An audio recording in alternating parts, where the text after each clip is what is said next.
دوست میرے بہت اچھے، انہوں نے یہ سوال کیا تو یہ بھی کہا کہ اس کو اپلوڈ کر دیں تاکہ سب تک یہ ایک پیغام اور میسج پہنچ جائے۔ یاد رکھیں کہ احکام شریعت میں دو طرح کی چیزیں ہوتی ہیں، یعنی جب کوئی چیز فرض ہوتی ہے، سنت ہوتی ہے یا واجب ہوتی ہے، تو ایک فرض عین ہوتا ہے اور ایک فرض کفایہ ہوتا ہے۔ ایک واجب عین ہوتا ہے اور ایک واجب کفایہ ہوتا ہے، اور ایک سنت عین ہوتی ہے اور ایک سنت کفایہ۔ جیسے 5 نمازیں فرض عین یہ ہے کہ 5 نمازیں جیسے فرض ہیں تو ہر بندہ انڈیویجولی انفرادی طور پہ وہ اپنی اپنی نماز پڑھے گا، لیکن نماز جنازہ فرض کفایہ ہے، ایک بندے کے ادا کرنے سے یعنی ایک علاقے اور محلے کے پورے محلے کا یہ قرض ادا ہو جاتا ہے، فرض ادا ہو جاتا ہے۔ اسی طرح سنت موقعہ یعنی جو ہم روز روٹین میں اپنی نماز کے ساتھ سنتیں پڑھتے ہیں تو یہ سنت عین ہے، اور اس رمضان کے آخری عشرے میں جب ہم اعتکاف کرتے ہیں تو وہ اگر اپنے علاقے ٹاؤن محلے کی مسجد میں ایک بندہ بھی اگر اعتکاف کر لے تو سب کی طرف سے وہ سنت ادا ہو جاتی ہے۔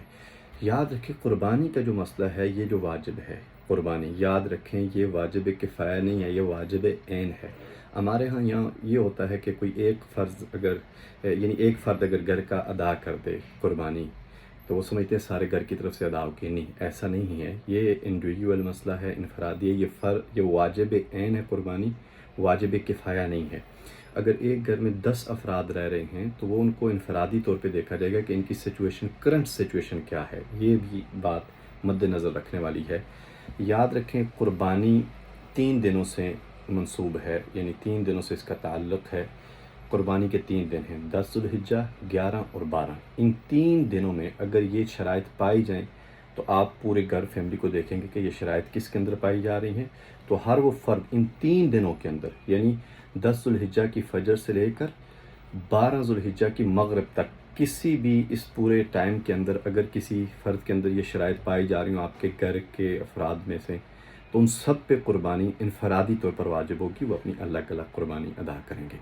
ایک تو یہ ہے کہ وہ مسلمان ہونا چاہیے، فار ایگزامپل ایک نان مسلم ہو سکتا ہے اس نے عید کے دوسرے دن اسلام قبول کیا ہو، تو اس طرح کا یعنی سلسلہ ہو جائے گا۔ دوسرا یہ ہے کہ وہ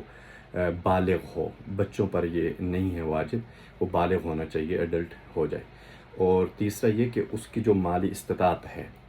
زکوٰۃ کا سلسلہ نہیں ہوگا، وہ صاحب نصاب ہونا چاہیے، اس کے لیے تو 1 سال چاہیے، لیکن نہیں، قربانی دینے کے لیے ان 3 دنوں میں سے آپ کی کرنٹ سچویشن دیکھی جائے گی۔ میں نے کہا وہ 1 گھنٹے میں بھی رونما ہو سکتی ہے، فرض کیا ہو سکتا ہے آپ 10 ذو الحجہ کو آپ کی پوزیشن ایسی نہیں تھی، مگر ہو سکتا ہے کہ آپ کے اکاؤنٹ جو ہیں وہ 11 ذو الحجہ کو یا 12 کی مغرب سے پہلے اس میں بہت بڑی اماؤنٹ آ گئی ہو، تو اسٹریٹ اوے آپ پر قربانی واجب ہو جائے گی۔ آپ کی بیسک نیسیسٹیز جسے ہم کہتے ہیں، آپ کی ضرورت اصلیہ سے زائد جو مال ہوگا اس میں یہ گنجائش ہو کہ اب آپ قربانی دے سکتے ہیں۔ جیسے آج کل ایک دوست بتا رہے تھے انڈیا میں صرف 25 پاؤنڈ میں قربانی ادا ہو جاتی ہے، واجب ادا ہو جاتا ہے۔ تو اتنے 25 پاؤنڈ بھی اگر آپ کے پاس گنجائش ہے تو ہر فرد